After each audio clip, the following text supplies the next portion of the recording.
Eusko Legebiltzarrak aho batez onartu zuen Arartekoaren sorrera orain 25 urte. Horre berak argi erakusten digu zer nolako garrantzia eta munta eman zion eta ematen dion Legebiltzarrak Arartekoari.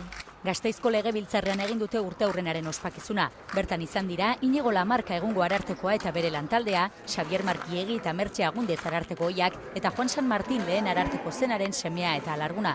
Beraiekin batera, Espainiako herri defendatzailea Soledad Becerril, hainbat agintari eta Inigo Urkullu lehendakaria.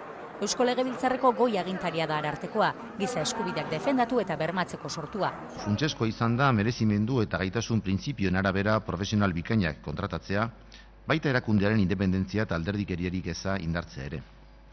Horrek guztiak osatu ditu Arartekoaren itzalari eta sinesgarritasunari, alegia bere eragiteko ahalmenari eta eragingarritasunari eusten zioten zutabeak.